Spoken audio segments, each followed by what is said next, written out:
Hello and welcome to the Foot Health Show here on UK Health Radio, your global, real, feel-good radio station. My name is Peter Allton of Circle Podiatry, and it's my aim to raise your awareness of just how important your feet are, to give you the solutions to your foot and leg problems, and to teach you how to prevent future problems.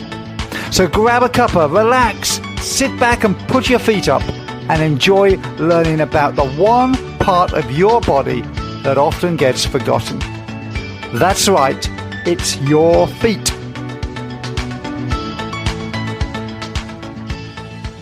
Hello and welcome to the Foot Health Show again this week. Thank you for joining me. You're listening to UK Health Radio. My name is Peter Allton, your host for the day. And I hope if it's your first time, you're going to find it a very useful and informative and enjoyable experience listening to us here. If it's not a topic that is particularly relevant to you, then listen on because it may be relevant to one of your friends or family. But also have a look at our back catalogue as well, all of which are accessible on UK Health Radio's site or by following this link, which is www.bit.ly/Foot Health Radio. And you can find all of those shows there with a brief description about what is on that show, what topics we're talking about for your convenience. It doesn't tell you what music we're playing, but that's a surprise for you. When you go to that site, you'll find that there are the top 6, as in the most recent 6, not the most popular, the most recent 6. And then you have to scroll down and it gives you, I think, 6 at a time. So going backwards. And hopefully you'll find some topics there which are of use. We are going to be indexing them to make it a bit easier for you to find the topic that you want in the future. This week, I want to kick off with, it was actually a bit of news probably a few years ago now. I know I did it on a show before as a bit of an intro. And it was it got us talking a little bit about some hip problems. And this particular incident was in the news then regarding the police having actually alerted drivers and their passengers to not doing a particular thing when they're driving. And they issued some x-rays of the damage done, particularly to the hips, but elsewhere as well in the lower limbs, as a result of doing what we're going to share. And I don't know, have any of you ever sat in your car? And I can see some of you thinking, "What? Who on earth would do that?" Sat in your car with your feet up on the dashboard. I've done it, even with my long legs. I've done it, but not whilst driving or not whilst being a passenger, just whilst seated as a passenger, stationary, I hasten to add. But anyway, this particular person, and there's a couple of other ones mentioned in the articles as well, this particular person had their feet up on the dashboard at the point of impact when they had a crash. And a couple of things can happen there. Of course, you get jolted forward, so that's not going to be good. And bits of your body will come jolting backwards, but particularly with the airbag.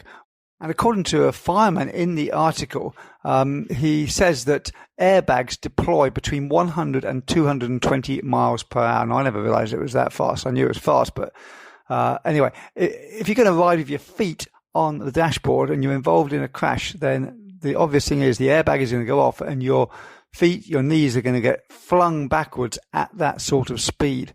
And anyway, the photos of these x-rays showed that the force of this lady's legs being flung back had actually shattered one of her hips and dislocated the other. And it was pretty shocking pictures there to see of those x-rays, knowing what they should be like and seeing what they're like. The other things that happened were that knees got, with other people, knees got pushed back and smashed the eye socket, smashed the nose. Somebody's foot went back and hit their nose.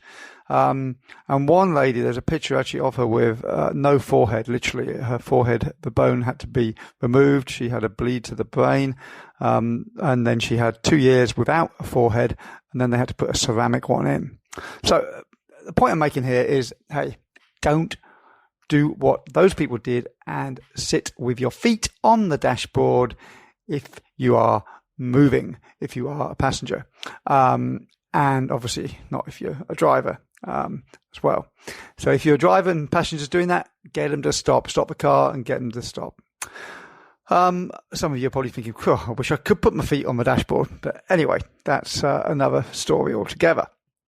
And the reason that I thought I'd share this is not just because of that lesson, but also because of the lesson that your feet do have an impact higher up, just normally anyway, as you walk around. So how your feet work will determine, to a degree, how your hips are later in life, how your knees are later in life, and certainly how your feet are later in life. So I've talked before on this show about the way that your foot works, and every step you take, your heel hits the ground, and at that point the foot should roll. It should pronate, which means that the arch collapses a bit. Not too much, but just enough. Sometimes, and all too often actually, it does collapse a bit too much. That collapse is there so that the foot can create a shock absorbing system up the leg so it doesn't damage the knees and higher up. The foot then should stay in that pronated position just long enough for the foot to hit the ground fully, for the forefoot to come down, and for the foot to then adapt to whatever it reaches underneath. So we're not really designed to walk around the way we do on flat, hard surfaces in shoes. If we were out in the wilds, we would have feet that would be landing on uneven surfaces and they need to adapt. So that's why it needs to stay in that collapsed position for a little while, because a collapsed arch is not very stable, so it can adapt to whatever it touches. Then what should happen is that the foot should form a good, strong arch ready to push off on. Now, you can do this in front of a mirror if you want. I'd encourage you to do it just to see the relationship between your feet and your knees.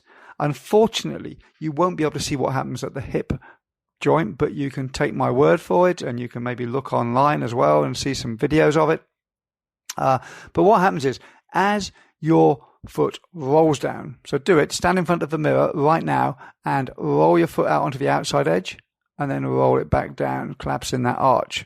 So raising the arch and collapsing the arch, and have a look at what is happening to your knee. Okay, and you'll see your knee rotating inwards as the foot collapses and outwards as the foot raises into an arch. And that happens every single step you take, which is quite amazing that your foot and that your knee can withstand it. And that, I suppose, is the point, because quite often it doesn't withstand it for long enough. And people get problems with their feet, they get problems with bunions forming, with toes clawing, they get problems with the arch dropping. You hear of fallen arches, so the ligaments give way and the arch drops totally, which then of course means that the knee is displaced as well. But what you don't actually see in the mirror when you're doing that is that your pelvis also anteriorly rotates. So as your foot collapses, the knee rotates inwards, the pelvis rotates forwards. And then as the foot raises its arch again, the knee rotates outwards and the pelvis rotates back a little bit. And those things are happening every step you take. So you can imagine, common sense logic suggests that if your foot is misbehaving, your knee will be misbehaving and your hip will be misbehaving, and potentially all the way up the body can have knock-on effects. So the point is here, how certain are you that your foot is behaving properly and that it's not going to cause you a knock-on effect later on? Okay, for that lady in the car, the extreme effect of her foot being on the dashboard was that, yes, she ended up with a mashed up hip, well, both mashed up hip joints and pelvis. For you, it may be a more gradual, a slower thing, but it can lead to all sorts of muscular problems. It can lead to all sorts of bony wear and tear, more on one side than the other sometimes. In fact, more often than not, more on one side. If you think about it, if you've got family members, if you've got older people in your family, usually they end up with one side playing up more than the other. And that can be because one foot is behaving differently to the other. And that might be something as simple as a leg length difference, or it might be the actual structure of the bones of the foot and leg. And we as podiatrists, what we would be doing is that we would be looking to see the way that you walk. And that's one part of our assessment, is to do gait analysis, and we video what happens as you walk. We have a look at that. We also have, I have anyway in my practice, a little gadget which sits on your lower back, and it tells us the symmetry of the two sides. And really interestingly, it tells us what is happening at the pelvis in 3 dimensions. It tells us how much tilt is going on. It tells us how up and down they move. And it tells us how much they rotate inwards and outwards. And that's really useful for us to see at the point of assessment, but it's extremely useful later on when we've given you either exercises to do or when we've given you orthotic insoles. It's very useful for us to be able to see the effects of those insoles. In the days gone by, I used to just assume that people were okay if they felt better with the insoles. And obviously that is important. But now we can use this gadget to actually assess the effectiveness of the insoles, not just on your feet and what is actually happening and what you're feeling, but actually to look at what is happening at the pelvis. So we can have a look at, we get people to walk with the insoles in their shoes and then without them in the shoes, and do a comparison of how the hips are moving, how much tilt is going on, how much rotation is going on, and how much obliqueness is going on, so up and down. So those are really, really important things that we can assess for you, because you only get one pair of feet for your lifetime. You're going to walk about 5,000 miles around in your time, which is about 5 times around the world. That's a lot of walking. That's a lot of wear and tear. And the likelihood is that if things aren't working properly, that you will pay the price later on. So invest a little bit of time, a little bit of money into your foot health now, and you should be able to keep on a strong footing for much longer throughout your life. Some of you are probably thinking, you know what, I don't know about this stuff. You know, I'm okay. I'm all right. I haven't got any pain yet. We don't really hear about this. I've never heard of it before. I'm skeptical. There's all those sort of thoughts that are going to come to your mind. I hear it all the time in practice, and when we've gone out to do sort of outreach in different community settings, in schools or in gyms, we go out there, we talk to people, and a lot of the time you do hear that, you know what, no, I'm okay. I'm all right. I've got no problems. But they are the sort of people that probably are going to have problems, and we're going to see later on. Now, you probably want to know, who should you see about this if you are remotely interested in it at all. And you'd be forgiven to be a bit confused as to who to see. There are many professions that try to help with some of these things. But remember that podiatrists are the only people who are fully qualified foot specialists, and we work from the foot up to the hip, looking at what is going on. We particularly would treat from the foot to the knee, but we always would look to the hip as well, because the knock-on effects of the feet really can go up all the way. So you want to find somebody who is a specialist in doing gait analysis, in doing musculoskeletal podiatry, or biomechanics is another term for it. There's lots of different terms that people use for it. And you may not need to just go straight in and have that assessment, because it can be pricey. It's usually the higher end of our services. It's not pricey when you compare it to how much you spend on your teeth. It's not pricey. How many teeth do we have? My mum was a dentist. I should know. I've forgotten. 28, I think, unless you have wisdom teeth. And I think you can have 4 of those. So somewhere between 28 and 32, I guess. Anyway, it's a lot of teeth. My point is, it's a lot of teeth, and you invariably need treatment on many of them. I've certainly had my fair share of treatment on them, and I know just how much that costs. You've only got 2 feet, okay? And actually, we don't assess those feet we do assess them individually, but we assess them as a pair. You would never really get an insole to address foot function for just one foot. We would normally make 2. There may well be more correction in one insole than the other. And those insoles are called orthotics, and they're called functional orthotics because they address the function of the foot, and they actually change the way the foot is functioning. And that can make all the difference to the pain you might be having within the foot, or to the forces going through your foot and up through the knee and into the hip, and therefore can slow down the process of wear and tear that might otherwise be going on.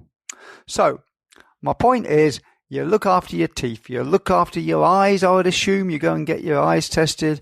I'm sure, look after your hair as well. But hey, how much do you look after your feet? Have you ever had them checked? And the good news for you is that you don't have to rush in and do this assessment. You could go along, see a podiatrist, and just have a mini checkup. First of all, we call it a foot health check in our practice. You go along, and what we do in that assessment is we look at various things. We look at your circulation, we look at your nerve supply, we look around for any skin conditions you might have, so verrucas, infections like athlete's foot, or even melanomas, cancerous growths on your feet. We would check out for those.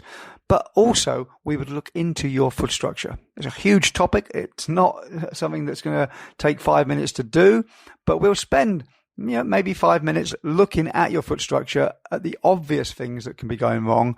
We'll take down any history of any aches and pains you have either in your feet or higher up in your knees, hips, back. And then we would advise you whether we think it is worthwhile you going forwards and having a gait analysis assessment and musculoskeletal assessment with a view to having functional insoles, orthotics, to try and alter the way your foot's working and therefore alter your gait and your posture. If you do want to come and see myself, you can do. My practice is called Circle Podiatry, and we're based in London, and we're also based in Surrey. And you can go to circlepodiatry.co.uk for that. UK Health Radio, the station that makes you feel good.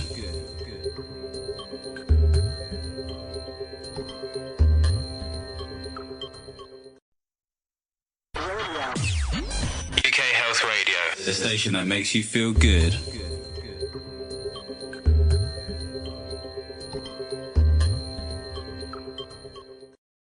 If you do want to come and see me and you live afar, then there's a very handy Premier Inn literally across the street from the London practice.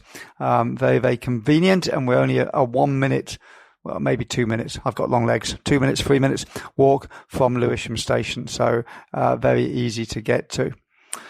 You're listening to Peter Allton here on the Foot Health Show on UK Health Radio, your global, real, feel-good radio station.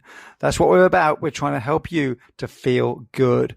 And that doesn't mean ignoring the advice that you hear. Whatever show you're listening to, you can hear good advice on how to be healthy. And here we're talking all about how to be healthy regarding your feet. So we talked a little bit earlier on about the impact the feet can have on parts of the body higher up, your knees, your hips, etc.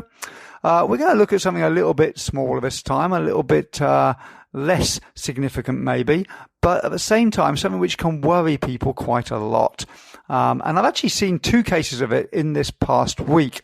They are ongoing cases that I'm seeing from time to time amongst some other issues that these people have with their feet. And it presents in a worrying way because it's a lump that comes on your toe, and it is therefore, people think, is this something that's nasty? Is it something that's cancerous? So sometimes people can live with it for some time and not do anything about it, and it's still bugging them in the background. So you may be someone who is sitting there and you're actually thinking, you know what, I've got something like this on my foot right now, and I'm worried sick about it, but I daren't go and see anyone. Well, the chances are that it is absolutely nothing to worry about. And it's so much better to be in the know. It's so much better to know whether you have got a problem that is insignificant and can be easily maintained, or whether it is something more significant that needs to be dealt with. And of course, with any lumps and bumps and things like that we find on our bodies, there's always is that chance that something could be malignant. It could be some sort of cancer. And therefore it should always be taken seriously. More often than not, it probably isn't going to be anything that serious, but it's worth getting it checked out. You don't want to be the one that got away, the one that actually did have a malignancy and never got it seen to. So we're going to be talking today about a thing called a myxoid cyst. And this is something which occurs on the toes, on the tops of the toes. Normally, I've only ever seen them on the tops of the toes. And it is normally between the last joint in the toe and the beginning of the nail. Although sometimes, very rarely, it can occur under the nail. And I'm going to try and explain to you how they present, what they look like. So if you have got something like this on your foot, you might be able to get a better idea before going to see a podiatrist about it. And, you know, some of the things that you could be forgiven for thinking that it is instead of a myxoid cyst. So, for example, you could be forgiven to thinking it might be a verruca. It's a lump. It's like a bit warty in a way because it's a lump. It doesn't look like a wart to the professional eye, but that's again another reason why you should go to a podiatrist. So what does it actually look like? Well, it's usually a raised bump, and although it can start off relatively flat initially, it's not cancerous. I should make a stress about that. If it is a myxoid cyst, it is not cancerous, and you can't catch it. It's not going to go from one toe to the other. In fact, they don't really know why they come in the first place. There's not any definitive cause known. They usually occur people in their 60s, but they can develop at any age at all. Sometimes they're called a mucus cyst. So where does the name come from? Well, the name cyst actually comes from a Greek word called kystis. I think that's how you pronounce it, Kystis. And you might find that there may be a lady or gentleman walking along with their kystis, and they put their hand in and get their money out, because the meaning of it is it's a bag or a pouch. And then the name myxoid or mucoid, they refer to the jelly-like substance which can often be found inside these cysts. And that's basically where the name comes from. The literature says that, or suggests that women get it more often than men, and people who have osteoarthritis as well are more likely to develop them.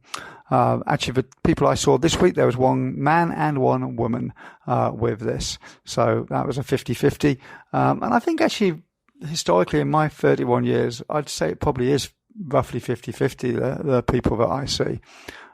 But it's not that common. It's not every day I see it or even every week I see it. And that's why I decided to share it this week, because having two in 1 week was a little bit unusual. And I thought, yeah, we haven't talked about that. Let us have a little bit of a conversation about it, so that if you've got it on your toes, you know what it could be. One point I should make out as well is that they're not congenital, okay? It may even be trauma that triggers it, but it's not definitively known that that is the case. But you end up with this little area which is often skin coloured, but slightly raised and slightly translucent almost, so you can almost see through that skin. There may be some redness to it as well. And they're not usually that big. You know, they can get, the biggest I've seen probably, I don't know, 6, 7, 8 millimeters wide. But they don't come from just suddenly out of thin air from nowhere. They are gradual. They grow gradually, and you may just notice a little blemish there, a little bump there. They're usually not painful. Sometimes they can be. If you bash your toe anyway, it's going to be painful probably, but it might be a little bit more painful if you bash that area.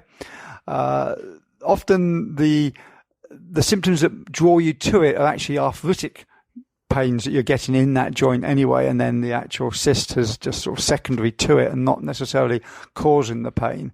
And sometimes they can develop, as we mentioned earlier in the description of the name, they can develop a fluid inside them, which is like a gel. If you cut it open, which I don't suggest you do, we might well do that, but not you.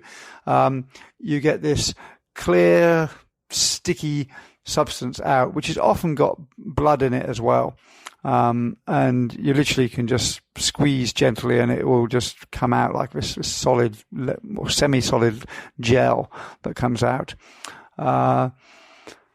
The reason you shouldn't go cutting it open yourself is because the last thing you want is to get infection in it, because that sticky fluid is actually coming from the joint. So it's coming all the way up from the joint. If you get infection in it, you don't want infection to go down into the joint. So we would suggest that if you do suddenly notice it getting bigger quickly, or becoming red, swollen, hot, then go and see your podiatrist, because they need to deal with it. And you may even need some antibiotics, in which case go and see your GP. Now, if you go and see someone about it, the diagnosis normally can be made just visually by seeing it, and particularly if it is opened and this jelly substance comes out of it. If it has formed under the nail itself, then you might need to have some sort of scan or maybe a biopsy to check what it is. Because remember, probably the most important thing with myxoid cysts is to make sure that it is myxoid cyst. It's not something more sinister. So you're probably wondering, well, if you've got one on your toe, you suspect it is one. You're probably wondering, well, if it is, you go along to your podiatrist, you go along to your doctor, whoever, what is going to happen? Well, myxoid cysts, they can be cured, but there's no guarantees. They might disappear spontaneously, just go. On the other hand, they might be treated and come back again. And there's various different treatments that can be done. My usual guidelines are that if it's not causing any problems, then usually leave it alone. However, when they get a little bit big, sometimes there's the danger of it popping, of it getting ruptured just by normal everyday life. And then, of course, it's doing that in a non-sterile environment, and there's much more chance of getting some infection in it. So I would normally say if it does look a little bit on the big side, if it's got lots of fluid in it, then it probably is worth draining it. So we would put a little cut in it, drain that jelly-like fluid out of it, and then dress it with an antiseptic dressing. It then heals over. Occasionally they disappear, but more often than not, it will refill over the course of the next month or so, and then may need to be drained again. We can do other treatments as well. As podiatrists, we can, as I said, drain it. We can freeze the cyst with liquid nitrogen. It's called cryotherapy. And that can be quite uncomfortable. And again, it's not a guarantee it won't come back again, but it has a better chance. Also, you can have injections with steroids to try to help reduce the inflammation in that area. There are other treatments as well, but these involve local anaesthetic, so they're more invasive. And those would be done probably by a doctor, scraping off the cyst. Or sometimes a podiatric surgeon might decide to actually go down and do bone surgery on the actual joint to try to seal up where this leak of this jelly fluid is coming from the joint. I'd reassure you that probably in my 31 years, I don't think I've ever had to refer anyone on for further treatment for myxoid cysts.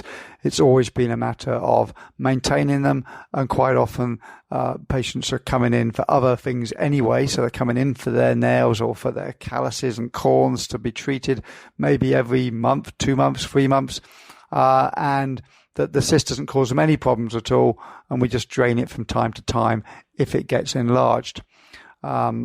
Most people opt for that rather than going and having anything more involved done, which doesn't actually guarantee getting rid of it anyway. UK Health Radio, the station that makes you feel good.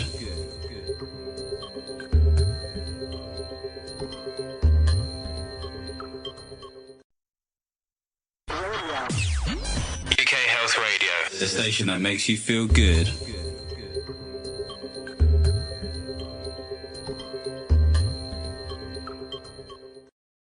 contact@circlepodiatry.co.uk. That's contact@circlepodiatry.co.uk. So remember, if you've got a little bump on the area of your toe or finger for that matter between the last joint and the beginning of the nail, then it could well be a myxoid cyst. It could be something more sinister. It could be a cancerous growth. It could be a thing called a glomus tumor. There's various things that could be going on there. So it's best to get it checked out by your podiatrist. I hope this has been useful and that many of you will get sorted out if you have them. Now, it may have prompted you to think, well, I haven't got one of those, but I have got, and you're thinking of something else that you know is on your foot. That is perhaps a cause for concern if you know there's something there and you've never got it checked out yet. People are a little bit blasé, a bit laid back about foot problems, especially if they're not really hurting them. But I would encourage you, if you've got something else going on, then go and get it checked out. If you don't want to get it checked out directly, then scribble down an email to us and send it over to, and I'd be more than happy to either reply to you about whatever your problem is. You can always send photos as well.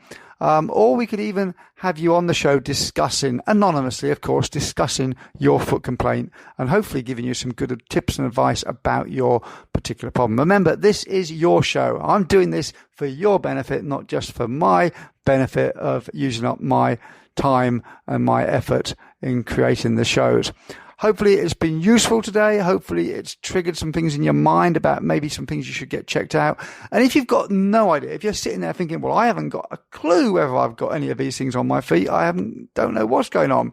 And that's probably the majority of you, to be honest. To be fair, most people, they stand in the shower, they wash the rest of their body, and the water drains down over their feet, and they don't really scrub them or pay much attention to them. Ideally, spend some time washing them, spend some time drying them, spend some time having a look at your feet. And that includes in between the toes. Check that there's nothing weird going on. And if there is, go and get seen by a podiatrist. If you're in the London area or the Surrey area, come and see myself at our clinic, which is at circlepodiatry.co.uk. By all means, do have a look at our website. And if you've got any questions at all, do get in touch with me. Thank you so much for joining us this week. I hope you can join us again next week. Take a look at the back catalogue if you've got any pressing things you want to see some information on. You can do that at www.bit.ly/Foot Health Radio. You're listening to the Foot Health Show here on UK Health Radio, and this is the end of the show for this week. We're going to wrap up. Just a quick recap on what we've talked about for any of you that have just joined us and who want to listen again on demand, which you can do so. The topics we've looked at today, we started off with just a little bit of news, and that was regarding the dangers of traveling, of being a passenger in a car and putting your feet on the dashboard, which probably isn't that common a thing to do. But if you were tempted to do it, then don't, because there's some pretty graphic x-rays that have been shared of some pretty horrible accidents that have taken place because of airbags going off. So it may not even be that bad an accident, but an airbag going off, which is what's causing all the damage because it bashes that leg back into the person's face. And one of them was mashing up the hips quite badly, the pelvis quite badly. Anyway, I used that to talk a little bit about the effect that the feet can have on other parts of the body, and particularly higher up on the hips and also on the knees. So if you're interested in that, go back, have a quick listen to that and see what you can make of it. Then after a little bit of music by Mr. Broken Wings, we then moved on to a totally different topic, which I shared because I know that there are some of you out there who are sitting there worried about lumps and bumps on your feet. And there was one particular one that I wanted to talk about in case you had that. But really, I was urging you, whatever you have in the way of a lump or bump on your feet, on your toes, go and get them checked out. Go and see a podiatrist. And if you've never had your feet been checked before, definitely go and see a podiatrist. Literally, we can save lives. Blowing our own trumpets. We can help you with all sorts of things. You know, the Doppler readings that we take, listening to your pulses, checking for nerve sensations, but also looking around for these lumps and bumps and checking that nothing looks like it might be malignant. So definitely, if you haven't had your feet checked before, it is worth going and having a visit from time to time to a podiatrist. It's recommended that it gets done annually, but some of you probably have never had your feet checked, and you certainly won't be alone in that. You won't be the minority. The majority of people just don't look after their feet. Don't be one of them. So this week, the topic we actually looked at regarding lumps was a thing called a myxoid cyst or mucoid cyst. I'm not going to go through again what it is, but you can rewind. You can go back on demand and listen to the show again, and you'll hear all about those cysts, which you can find usually on the last part of your toes or fingers for that matter. So between the last joint and the nail, that is where they most classically form. Okay, so that is it for the show. I hope you have had a fantastic time. I just want to point you in the direction of the shows that are also available on UK Health Radio. There are 24/7 shows going on. We do have a live breakfast show. We also have other recorded shows such as this one. But I don't want to just suggest that you only listen to my voice. There are many other shows as well. Just go to the UK Health Radio website, look up in the schedule, find his show, click on it, and it will bring up topics of the different shows which you can just click on and listen to at your will. Listen in to the other shows, have a look at what is on the schedule. It's really easy to use.